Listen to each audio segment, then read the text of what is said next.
اللهم صل وسلم على سيدنا محمد مفتاح باب رحمة الله عدد ما في علم الله صلاة وسلاما دائمين بدوام ملك الله وعلى آله وصحبه. اللهم رب اشرح لي صدري ويسر لي أمري واحلل عقدة من لساني يفقهوا قولي.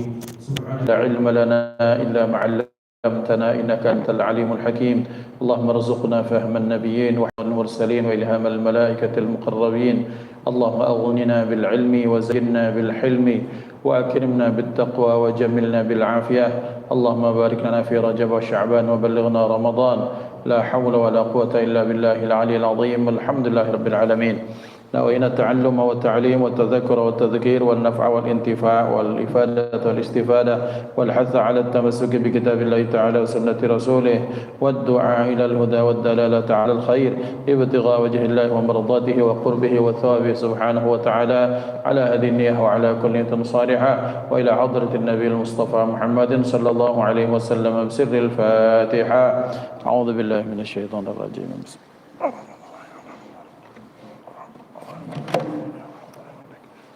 إياك نعبد وإياك نستعين صراط المستقيم صراط الذين أنعمت عليهم غير المغضوب عليهم ولا الضالين.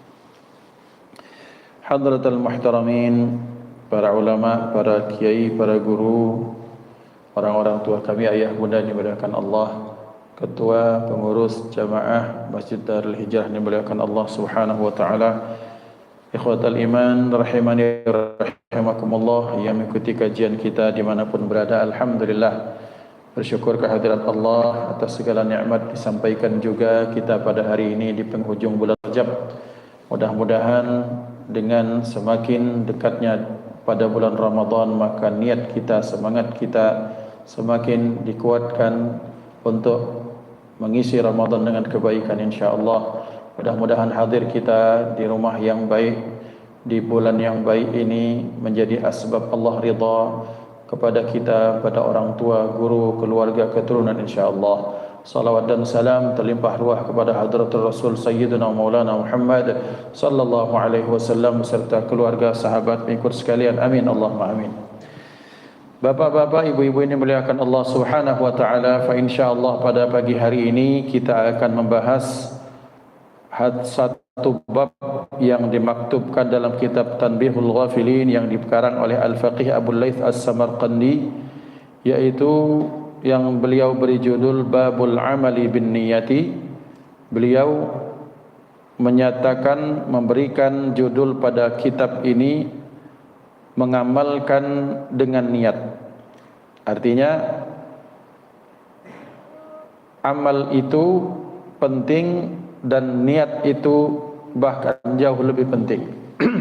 Maka dalam banyak kondisi bahwa niat ini disebut sebagai ruhul amal, sebagai ruhnya satu amal, maka kita akan bahas nanti betapa ternyata niat ini merupakan perkara yang sangat penting, yang beberapa pertemuan yang lalu kita telah bahas satu cerita daripada Rasulullah sallallahu alaihi wasallam bahwa kelak di akhir zaman akan ada orang yang niatnya berangkat mereka dari tempatnya masing-masing untuk menuju Ka'bah.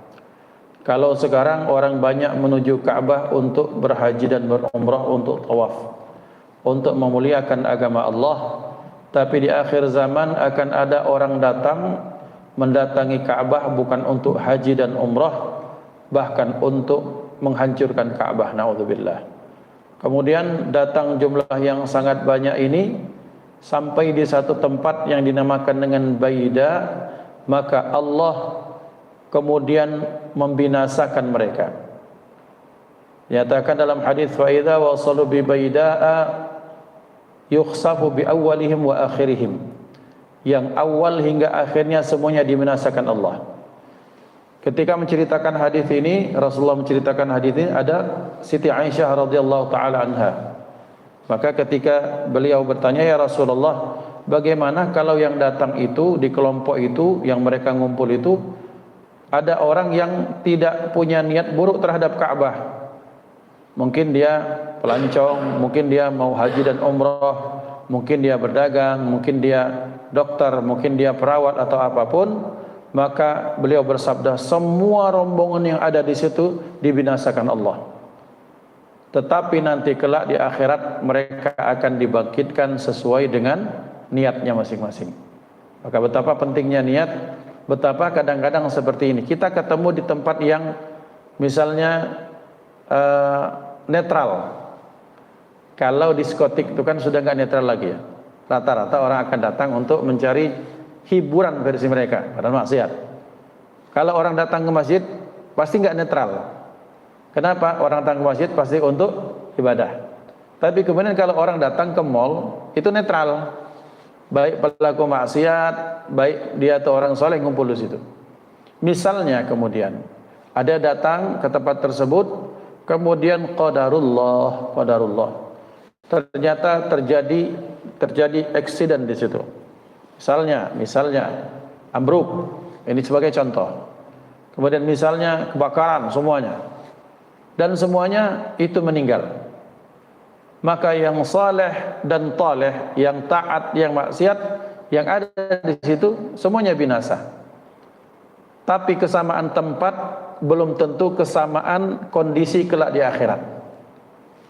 Bagaimana di akhirat? Di akhirat mereka akan dibangkitkan, dikelompokkan bersama siapa? Bersama orang-orang yang dia niatnya untuk apa? Ke tempat tersebut. Maka berarti ikhwan dimuliakan Allah, yang datang ke sana, oh ada niat pengen anaknya lalamo liburan, mungkin dari Jawa, mungkin dari luar negeri, pengen menyenangkan anak makan-makan. Kebaikan bukan? Ini kebaikan. Masya Allah. Maka dia akan dibangkitkan bersama orang baik. Kemudian dia berangkat, ya Rob, ini sudah mau Ramadan, sebulan lagi sudah mau bulan Ramadan kira-kira. Daripada nanti capek, repot untuk belanja di bulan Ramadan pasti ramai. Maka nyiapkannya dari sekarang. Beli baju ke sana. Ikut juga meninggal. Atau dia niat untuk membelikan anaknya atau orang tuanya, atau membelikan siapa mungkin keponakan yang miskin, mungkin fakir miskin yang ada di sekitarnya, dia niat untuk itu. Kena juga kejadian ini. Kemudian ada orang naudzubillah, tsumma naudzubillah. Di sana ada tempat makan-makan, niatnya untuk apa? Niatnya untuk ayo kita ketemuan makan di sana, di resto yang ada di kafe yang ada di mall itu. Kemudian untuk apa? Untuk bahas tender. Bahas tender. Tender negara dibahas di mall, ngiri kita. Tender negara itu bahasanya di kantor, di tempat tersebut. Kalau lu sudah di luar itu pasti ada hal-hal yang disembunyikan. Maka ternyata betul, ternyata ketika kumpulnya itu bagaimana proyek ini bisa dibagi, kemudian keuntungannya dibagi rata dengan modal dari negara seminim mungkin, tapi keuntungannya kita bagi sebanyak-banyak mungkin. Meninggal juga kena accident itu. Tetapi kelak di akhirat, apakah yang niatannya untuk korupsi? Apakah yang niatannya untuk menyenangkan anak makan-makan? Apakah yang niatannya untuk membelikan baju untuk orang tuanya, anaknya, siapapun, untuk menyenangkan hati mereka di hari raya Idul Fitri? Apakah mereka dibangkitkan pada kondisi yang sama di akhirat? Tidak. Rasulullah menyatakan kelak mereka akan dibangkitkan Allah sesuai dengan niatnya. Maka oleh karena itulah penting kita terus membahas bab niat, kita bahas bab niat untuk mengingatkan al-faqir dan kita semua bahwa betapa pentingnya, betapa zaman dahulu para aulia, orang-orang saleh, para kekasih Allah, mereka mengajarkan, mereka mengingatkan anak keturunannya, mengingatkan murid-muridnya, mengajari mereka tentang bab niat sebagaimana mereka mengajarkan suratul Fatihah. Suratul Fatihah penting tak? Penting niat. Tak ada salat yang diterima kalau tak ada pakai Fatihah. Maka Rasulullah, sahabat, tabi'in, salafun salih, mereka mengajarkan Fatihah setiap hari kepada anaknya atau dalam banyak momen kepada orang-orang yang mereka sayangi. Nah, kemudian para salafun salih pun mengingatkan tentang pentingnya niat, meluruskan niat sebagaimana mereka mengajarkan suratul Fatihah kepada murid dan anak keturunannya. Nah, kita akan masuk pada bab satu persatu dari hadis yang disampaikan oleh beliau. Bismillahirrahmanirrahim. Ini hadis yang berasal riwayatnya atau jalurnya dari beliau. Kita pendekkan, an Zaid bin Masirata qala yaqulullahu ta'ala inni lastu aqbalu kalami kulli hakimin walakin anzuru ila hammihi wa hawahu fa in kana hammuhu wa hawahu iyaya ja'altu samtahu tafakkuran wa kalamahu dhikran wa illam yatakallam. Maka Allah Subhanahu wa taala berfirman dalam hadis qudsi, sesungguhnya aku tidak menerima perkataan setiap orang yang hakim, orang yang mulia. Orang bijak bestari itu omongannya tidak semua aku terima, kata Allah. Walakin anzuru ila hammihi wa hawahu, akan tetapi aku melihat fikirannya, niatannya kemana. Ini ketika dia menyampaikan kalam hikmahnya. Kemudian motivasinya, hawa nafsunya itu ketika menyampaikan itu untuk apa. Fa in kana hammuhu wa hawahu iyaya, maka apabila yang ia sampaikan itu motivasinya, ketakutannya, kemudian khawatirnya itu karena Allah, maka ja'altu samtahu tafakkuran, niscaya aku jadikan diamnya itu tafakkur, berfikir. Sementara tafakkur itu pahalanya besar, akan dijelaskan nanti.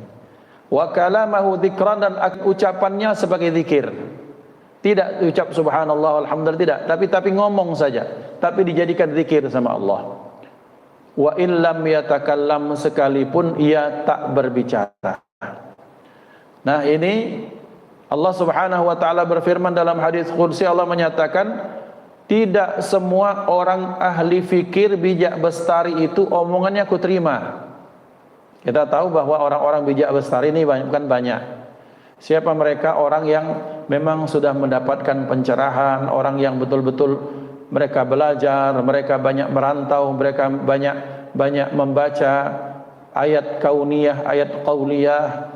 Kemudian juga kadang-kadang seringkali berdasarkan umur yang dewasa bijak bestarinya ini. Maka kemudian kata Allah, tidak semua ucapan-ucapan baik mereka itu aku terima. Ada orang bilang tentang quote lah bahasa kita. Quote orang itu oleh Allah, kalau dalam pandangan kita manusia mungkin bagus.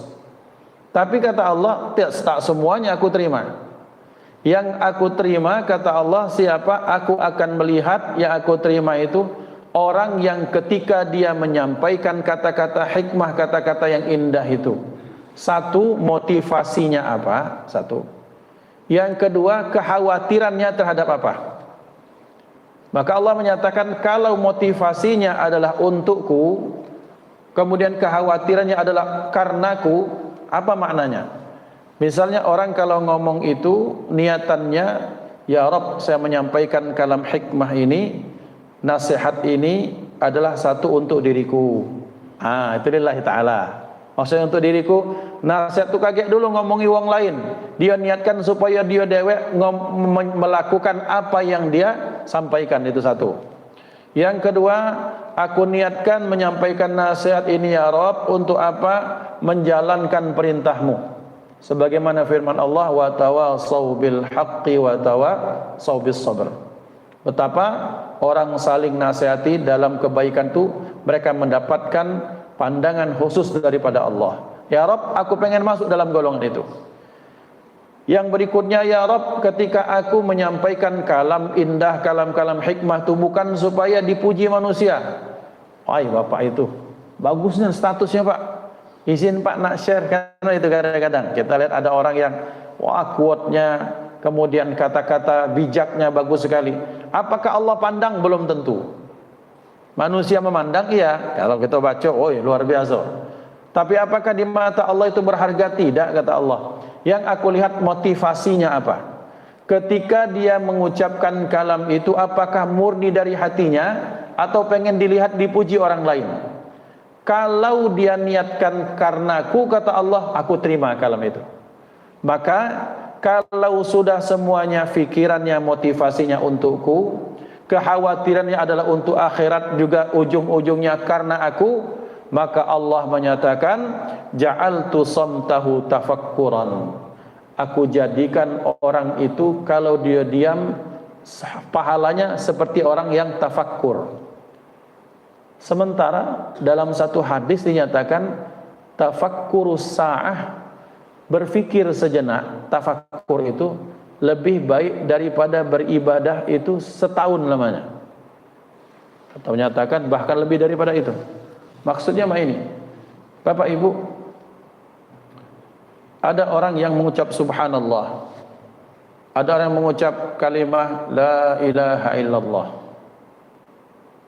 Dia ucapkan itu dengan tafakur, dengan hatinya yang Masya Allah, berfikir, menghadirkan Allah, khusyuk, takut, rindu, haibah, malu, cinta. Itu kan ucapan yang muncul, yang betul-betul muncul daripada hati. Maka Allah jadikan tafakur diam. Orang-orang seperti itu diam, mikir. Tapi yang dipikirkan ketika dia mikir itu, yang dia pikirkan alam semesta ini, ya Rabb, alam semesta yang besar luas ini Engkau yang menjaganya. Ini tafakur namanya. Atau ketika ya Rabb, jam 2 malam, jam 2 pagi ini, ketika semuanya tidur terlelap, mungkin akan ada meteorit yang akan jatuh, Engkau halau itu. Mungkin akan ada bencana yang akan datang satu tempat, Engkau halangi itu. Mungkin betapa banyak yang tidur itu, mungkin mereka lengah tak berdoa, tapi engkau tetap jaga, engkau jaga juga. Jam 2 terjaga, dia fikirkan itu, mikirin umat Rasulullah. Itu tafakur namanya. Sebentar, walaupun cuma 2 menit, bahkan lebih baik daripada beribadah 1000 tahun lamanya, atau setahun lamanya.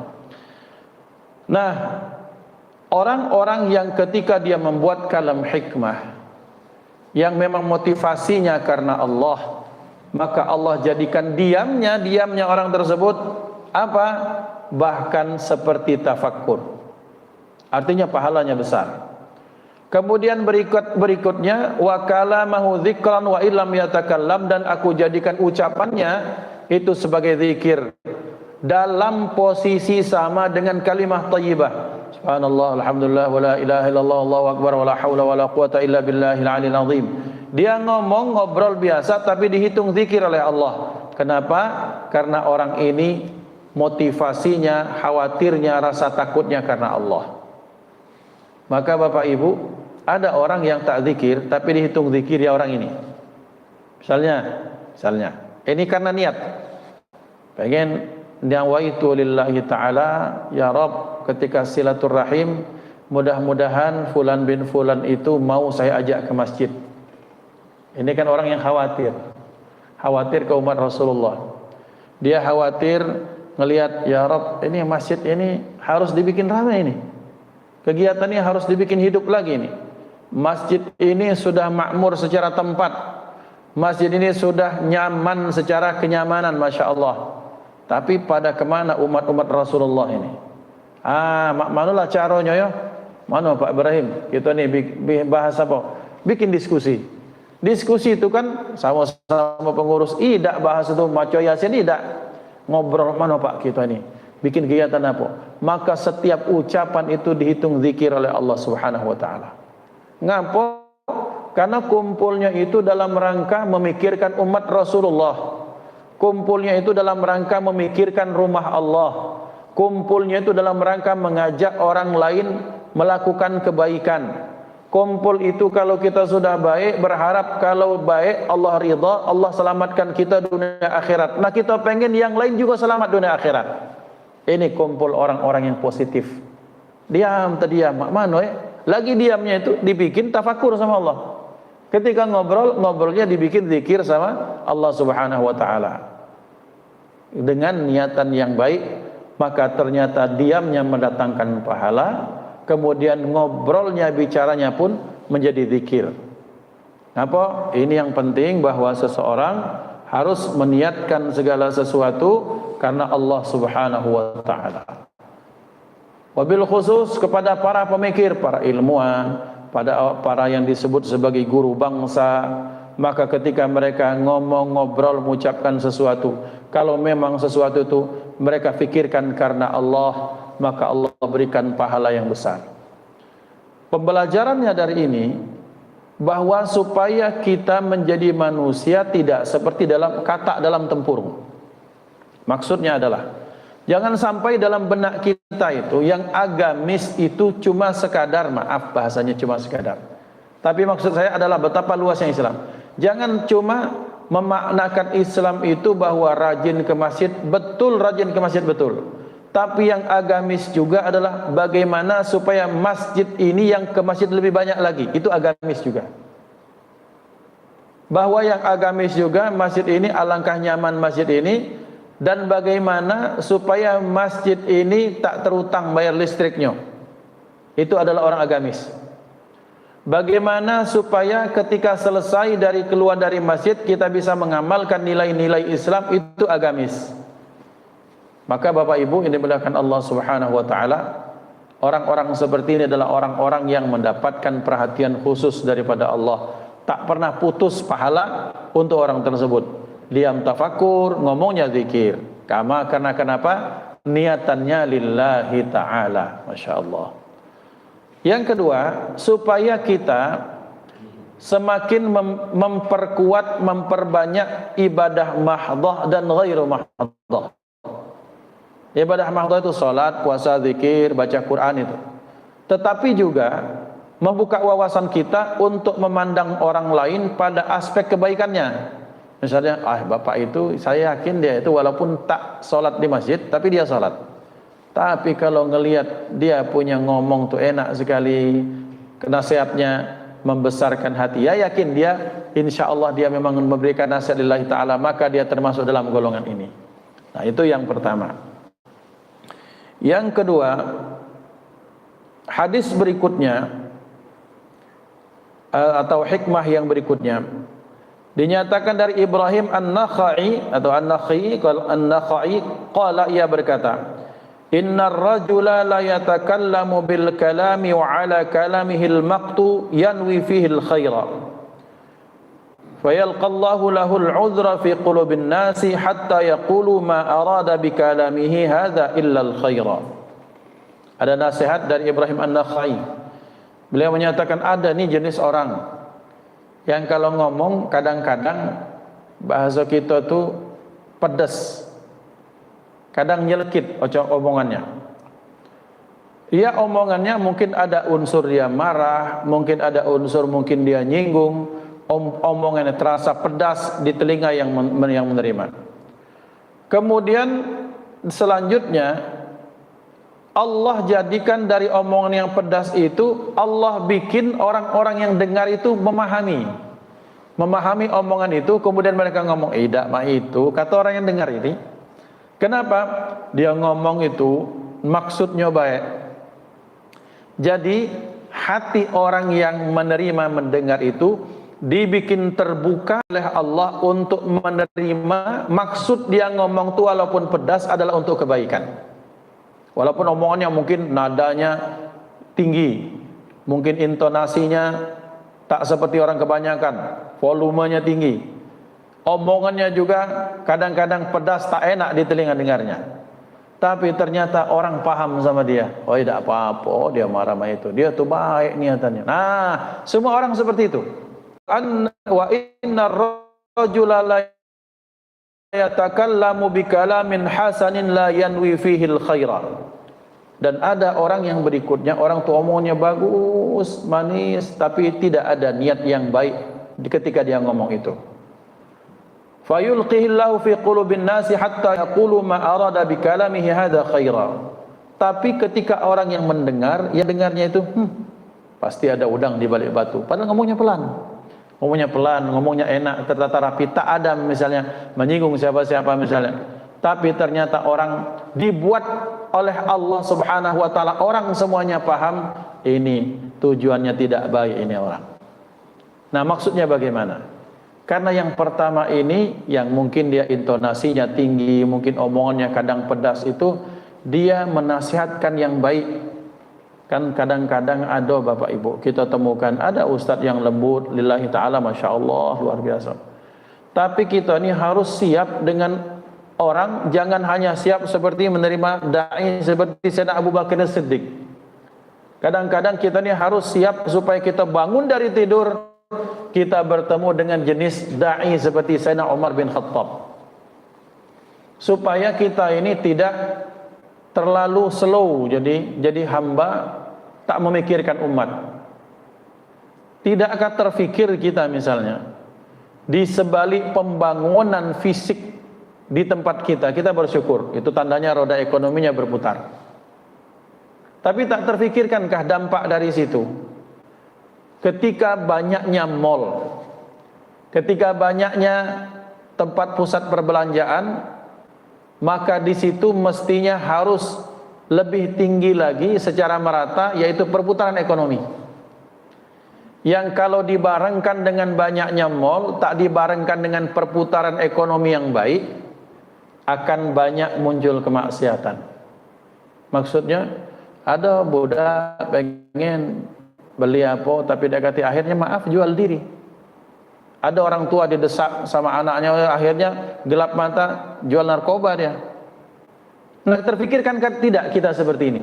Maka ada ustaz, oi kamu hati-hati, jangan maaf jual diri, jangan kamu narkoba, kasar omongannya. Tapi niatannya niatan baik. Kemudian Allah memahamkan kepada orang yang dengar, bapak itu sekalipun omongannya pedas, dia tuh niatannya baik lillahi ta'ala. Ada yang itu. Tapi ada yang datang, Bapak Ibu pengen datang sini silaturahim, ujung-ujung apa? Investasi bodong ngilang dia. Ada yang itu.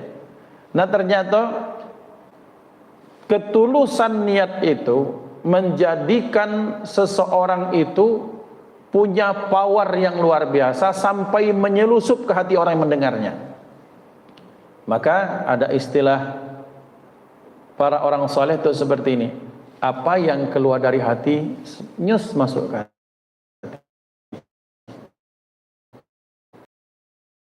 Apa yang tak keluar dari hati, kita dengar, telinga habis hilang. Nah, Bapak Ibu dimuliakan Allah Subhanahu wa taala, yang keluar dari hati, nasihat lillahi taala, dibarengi dengan diawali dengan nawaitunya, motivasinya adalah untuk kebaikan karena Allah dan Rasulnya. Kenapa dia memberikan nasihat sampai mungkin terasa kasar di telinga yang mendengarnya? Semata-mata yang itu tuh karena peduli ke kita, Bapak Ibu. Kita jengok, kita lihat guru-guru yang bengis. Bahasa kita kalau dosen-dosen killer. Lihat dosen-dosen killer itu biasanya orangnya disiplin.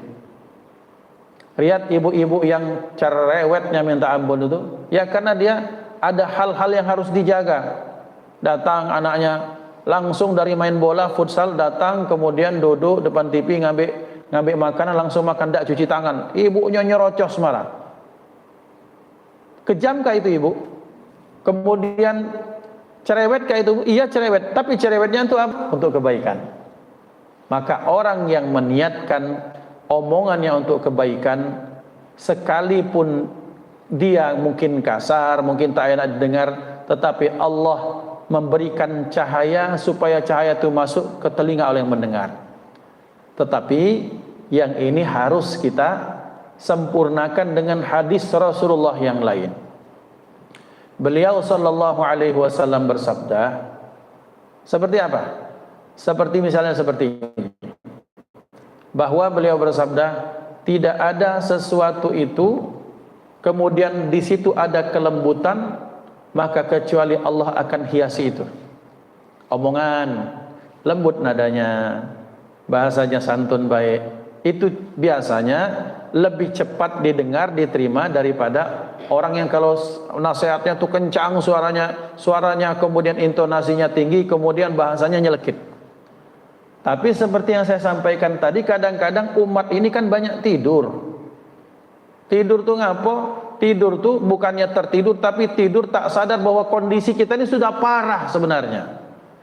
Betapa banyak anak-anak sekarang sudah jauh sekali adab mereka pada orang tua, pada guru, pada teman-teman sekitarnya. Omongannya kadang-kadang bahasanya enak, di medsos omongannya sekehendak hatinya, seolah-olah lupa pada akhirat. Maka kadang-kadang butuh orang yang keras, pedas supaya menyadarkan umat ini salah. Maka kami teringat perkataan Sayyidil Habib Mahdi bin Muhammad bin Syahab Allah Irham.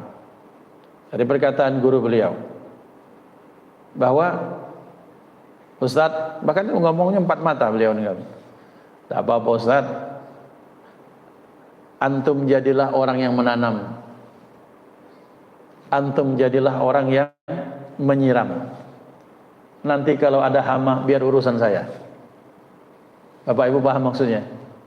Jadi ada Ustaz ini kan kadang-kadang maaf cari aman. Cari aman tuh maksudnya di sini diterima, situ diterima, ngapa? Ya nanam nih, nanam benih, kemudian memberikan air, memberikan pupuk. Tapi kan tidak semua tanaman kemudian lurus, kemudian tidak ada halangan, datang hama.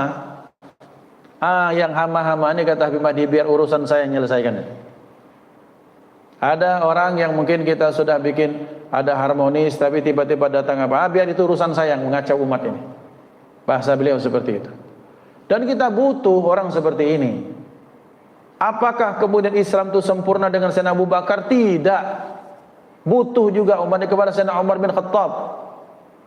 Kita ini butuh kelembutan, butuh. Tapi kalau lembut jadi kelemar-kelemar, kita butuh orang yang bengis. Supaya umat ini muncul kesadarannya. Supaya mereka bangun dari tidur yang panjang. Tetapi yang penting niatannya lillahi ta'ala. Maka ini Bapak Ibu dimuliakan Allah. Tapi terkadang yang jenis seperti ini sedikit penggemarnya, followernya sedikit. Mereka sedang yang betul tidak, misalnya kan seperti itu ya. Bukan nak nunjuk siapa-siapa, tapi maksudnya ibarat kita semua. Ustaz ini ngomongnya bengis minta ampun. Lemak dengan Ustaz pertama. Tapi kalau nak kata yang ini, dia kata Ustaz antagonis ini, umat ini akan kelemar, kemudian kelemar-kelemar, tidak akan ingat tujuan kita adalah untuk menjaga amar ma'ruf nahi munkar. Nah ini. Yang berikutnya kata beliau, ada jenis orang yang omongannya lembut, terdengar manis di telinga, tapi Allah menghadirkan perasaan kesadaran dalam telinga orang yang mendengar. Ini orang ini tidak tulus. Kenapa tak tahu ngomongannya walaupun lembut kok tak masuk ke hati? Ya mungkin karena dia tidak lillahi ta'ala. Nah ini Bapak Ibu, maksudnya betapa pentingnya niat sampai pada bab nasihat, bab pembicaraan, ngomong-ngomong baik, tapi semata-mata karena Allah atau tidak, itu akan terasa masuk ke dalam hati. Kemudian selanjutnya, wa an Aun bin Abdullah rahimahullah, diceritakan dari jalur Al-Imam Aun bin Abdullah rahimahullah. Beliau menceritakan kana ahlul khairi yaktubu ba'duhum ila ba'din thalatha kalimatin. Kata beliau, orang-orang saleh dari dulu sampai sekarang, orang-orang saleh dari dulu sampai sekarang sering mereka surat menyurat. Kalau sekarang mereka sering WA-an, sering berkirim pesan. Zaman dulu biasa ulama-ulama itu berkirim surat biasa. Kadang-kadang kirim suratnya dari Tanjung Batu ke Palembang, dari Palembang ke Sakatigo, dari Palembang ulama Palembang ke ulama di Komering. Ada itu surat menyurat. Dari Palembang ke Sekayu, bahkan dari Sekayu ke Mekah, banyak, biasa itu.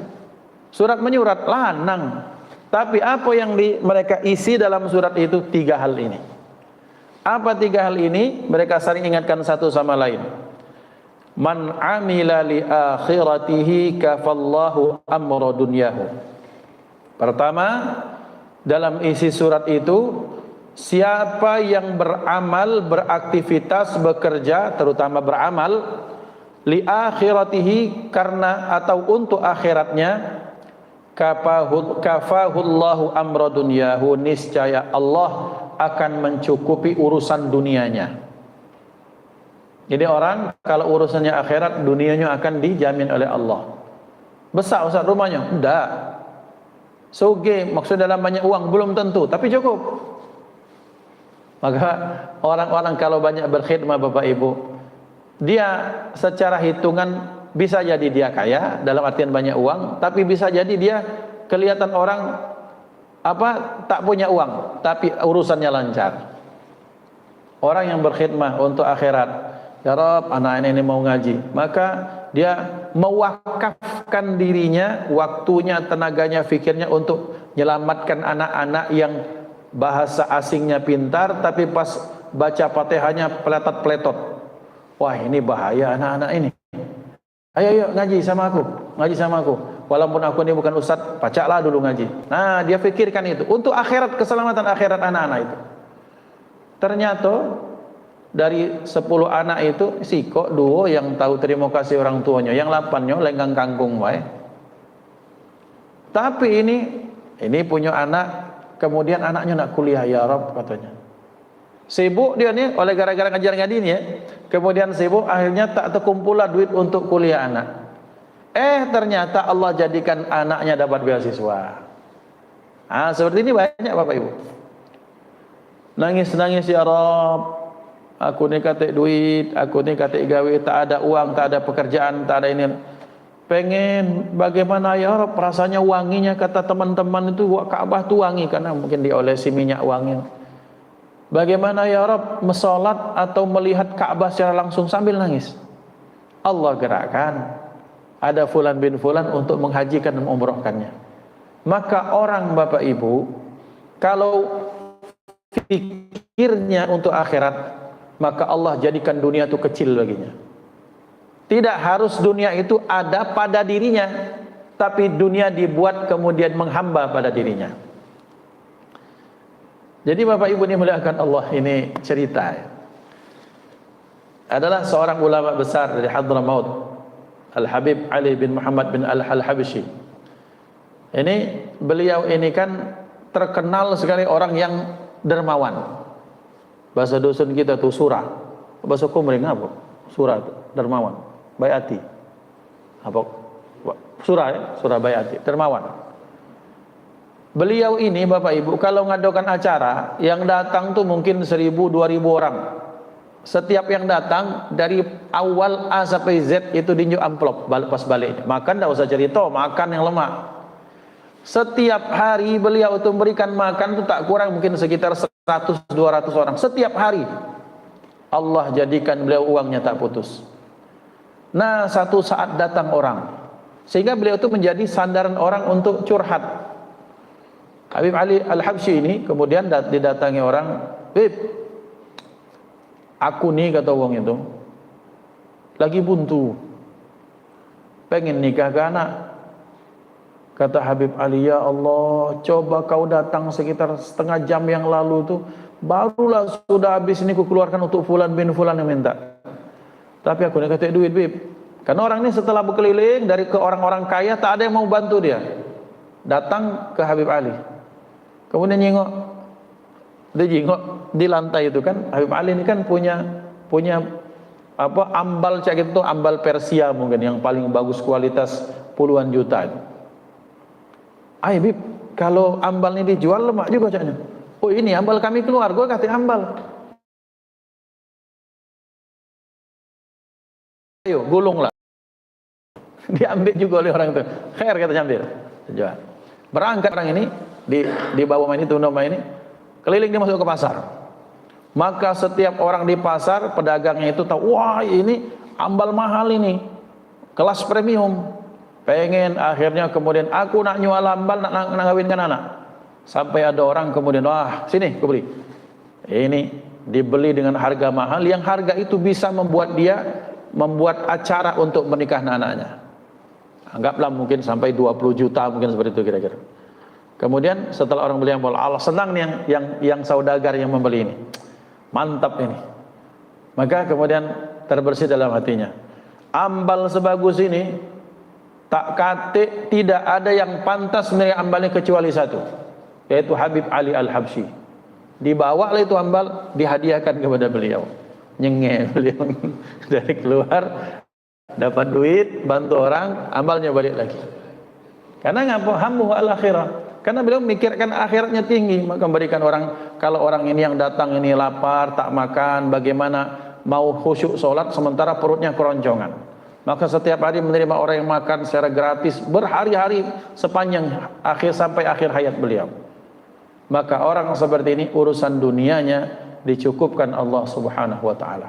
Seperti tadi, duit itu datang silih berganti. Dan ini Bapak Ibu yang ini saya sampaikan apa yang viral di medsos beberapa waktu yang lalu berseliweran. Katanya kiai naiknya Alphard, katanya kiai rumahnya besar, katanya kiai kemudian makannya enak sekali sementara santrinya. Ini tak jelaskan. Budaya santri, kalau Anda bukan santri jangan ngomong macam-macam. Atau ketika Anda tak paham, maka ini saya jelaskan. Ini maksudnya kepada yang nonton siapapun itu. Bahwa budaya santri yang saking inginnya, takzimnya, cintanya, pengen menyenangkan guru, maka santri itu kan ada santri luar, ada santri dalam. Santri luar itu yang di pesantren, misalnya komplek kita ini adalah pesantren, maka santri dalam, dakhili namanya, mukim. Ada santri luar, mungkin di luar-luar sana setiap hari Rabu pagi datang pengajian umum, ngaku jadi santri. Yang di luar tuh banyak, ada muridnya gubernur, ada bupati, kemudian siapa-siapa orang-orang kaya datang. Yai, sambil salaman ngamplopi, semuanya diterima, tidak mungkin ditolak, diterima. Kaget yang itu diputarkan untuk santri yang dalam sini. Kadang-kadang ada orang miskin datang, mana balik ini untuk ongkos. Jadi mereka cuma sebagai lahan parkirnya uang diberikan lagi kepada umat. Kemudian ini bukan satu dua, rata-rata seperti itu. Ini bahkan terjadi, saya mendengar dengan telinga sendiri. Wallahil azim, saya perlu bersumpah. Ada orang, waktu itu saya ngisi pengajian di Masjid Agung, pengajian pagi seperti ini juga. Kemudian saya dijemput, bukan dijemput, diantar untuk sarapan setelah kajian itu di satu tempat. Biasalah sarapan pagi. Cerita dewek yang punya mobil ini, Ustaz, aku beli mobil ini nawaitu khusus, aku niatkan untuk antar jemput Kiai Nawawi Denci, Allah yarham. Seminggu aku beli Ustaz, beliau dipanggil Allah. Belumlah tercicip beliau naik mobil ini. Aku niatkan beli mobil 2M itu apa untuk antar jemput beliau, nak ke mana antar jemput. Nah, ikhwan dimuliakan Allah. Padahal mobil beliau yang paling mobil kijang baik, tapi ketika seliweran mobil mewah masuk, karena orang itu mewakafkan mobil atau antar jemput, atau Ustaz pakailah dulu, kaget kapan-kapan aku ambil lagi untuk di maintenance, untuk di service, untuk khidmat. Nah, orang melihat sepotong ini, dilihat, wah kiai, orang suka dunia ini, ngomongnya ngomong akhirat, ngomongnya apa, kita harus sederhana, tapi naiknya mobil. Kan sering gitu tuh, seliweran di medsos. Itu orang hatinya busuk minta ampun. Ini orang-orang adalah orang yang saya sampaikan bahasa kita Palembang, ngukur wong dengan baju dewek. Dia mungkin orang ini yang ngomong ini, kalau jadi kiai berarti pikirnya pasti mobil, pikirannya dunia. Sehingga setiap orang yang dia lihat, dia hukumkan sama seperti dirinya. Sementara orang baik ini banyak, Masya Allah, orang yang tulus ikhlas. Ada kiai-kiai itu, Masya Allah, beliau itu bahkan rumahnya besar tuh niat untuk pengajian. Kemudian ketika murid datang, maka wali santri yang miskin-miskin itu dikasih uang. Masya Allah, ikhwan dimuliakan Allah. Jadi tolong, akhir zaman ini minimal pikiran kita, hati kita tuh dijaga. Jangan sampai suuzon, jangan nambah gelap dunia yang semakin gelap ini. Minimal kalau dunia ini lah gelap, minimal hati kita tidak gelap dalam menilai orang lain. Selama dikatakan ulama, selama engkau punya 70 alasan untuk berhusnudzon, pakai 70 alasan husnudzon, baru setelah itu kau mau bersuudzon pada orang lain, silakan. Melihat ada kiai, ada habib naik Alphard, ya mungkin yang nyopir itulah pemilik mobil. Pokoknya Ustaz siap. Dan itu sering terjadi. Ada teman-teman kita, ada teman-teman dari ustaz-ustaz yang teman-teman kita yang dia punya gawe di Pertamina, masih bujang, duit banyak, mobil mewah, kiai siap antar jemput pagi siang malam, pengen berkhidmat untuk agama, ceramah tak pacak, cuma mobilnya pacak, dia ajak ke keliling ke mana-mana, kemudian bensinnya, makannya, semuanya, bahkan amplopnya dikasih untuk kiai. Kan banyak seperti itu alasan yang bisa kita hadirkan supaya kita tidak suudzon. Ini pokoknya kiai itu harus miskin, harus compang-camping. Ya kalau kiai compang-camping, ente sebagai umat ni apa tanggung jawabmu terhadap Islam? Kan begitu cara berfikirnya. Maka ikhwan yang dimuliakan Allah Subhanahu wa taala, penting kita untuk menyampaikan, menyadarkan umat bahwa betapa ternyata setiap kita harus punya niatan yang baik. Maka yang kedua punya pikiran yang baik. Yang ketiga punya zon negatif, positive thinking pada orang supaya hidup kita ini tidak sempit. Kesempitan hidup banyak sekali gara-gara apa? Gara-gara hati yang buruk, hati yang busuk, hati yang suka bersuudzon pada yang lain. Maka mudah-mudahan Allah Subhanahu wa taala menjadikan hammuna hammul akhirah, bahwa cita-cita kita, kemudian khawatir kita, kemudian kita mikirin bagaimana kelak di akhirat, bagaimana teman kami kelak di akhirat, maka sehingga yang kita ucapkan adalah kepedulian yang nyata kepada orang lain. Ketika kita keluar, omongan kita adalah nasihat atau amar ma'ruf, ngajak yang baik, dan supaya jangan sampai melakukan keburukan-keburukan. Sehingga kalau sudah seperti itu, maka umat ini minimal satu sama lain kita terbangun kebiasaan saling mengingatkan dalam kebaikan, dan ini upaya kita kelak di akhirat untuk bergandengan tangan untuk menuju ridha Allah Subhanahu wa taala. Hadanallahu wa iyyakum ajma'in, usikum nafsi bittaqwallah. Sampai di sini yang dapat kita bahas. Mohon maaf atas kesalahan kepada Allah, kita mohon ampun. Mari kita tutup dengan doa. A'udzubillahi minasyaitonir rajim. Bismillahirrahmanirrahim. Alhamdulillahirabbil alamin. Allahumma shalli ala sayyidina Muhammad wa ala alihi wa ashabihi ajma'in. Allahumma ij'al jam'ana hadza jam'an marhuma wa tafarruqana min ba'dihi tafarruqan ma'suma wa la taj'al fina wa la minna wa la ma'ana syaqiyan wa la mahruma. Allahumma hadina bihudak waj'alna mimman yusari'u fi ridak wa la tuwallina waliyan siwak wa la taj'alna mimman khalafa amraka wa 'asak wa hasbunallahu wa ni'mal wakil. Allahumma barik lana fi awladina wa banatina wa dhurriyyatina wa talamidina wahfazhum wa la tadurrahum wa waffiqna li ta'atika warzuqna birrahum bihaqqi rabbana hab lana min azwajina wa dhurriyyatina qurrata a'yun waj'alna lil muttaqina imama. Rabbana atina fid dunya hasanah wa fil akhirati hasanah wa qina adzabannar. Wa sallallahu ala sayyidina Muhammad wa ala alihi wa sahbihi wasallam. Walhamdulillahi rabbil alamin. Taqabbalallahu minkum minna wa minkum taqabbal ya karim. Mohon maaf sekali lagi kepada Allah kita mohon ampun. Kita tutup dengan hamdalah alhamdulillahi rabbil alamin. Assalamualaikum warahmatullahi wabarakatuh.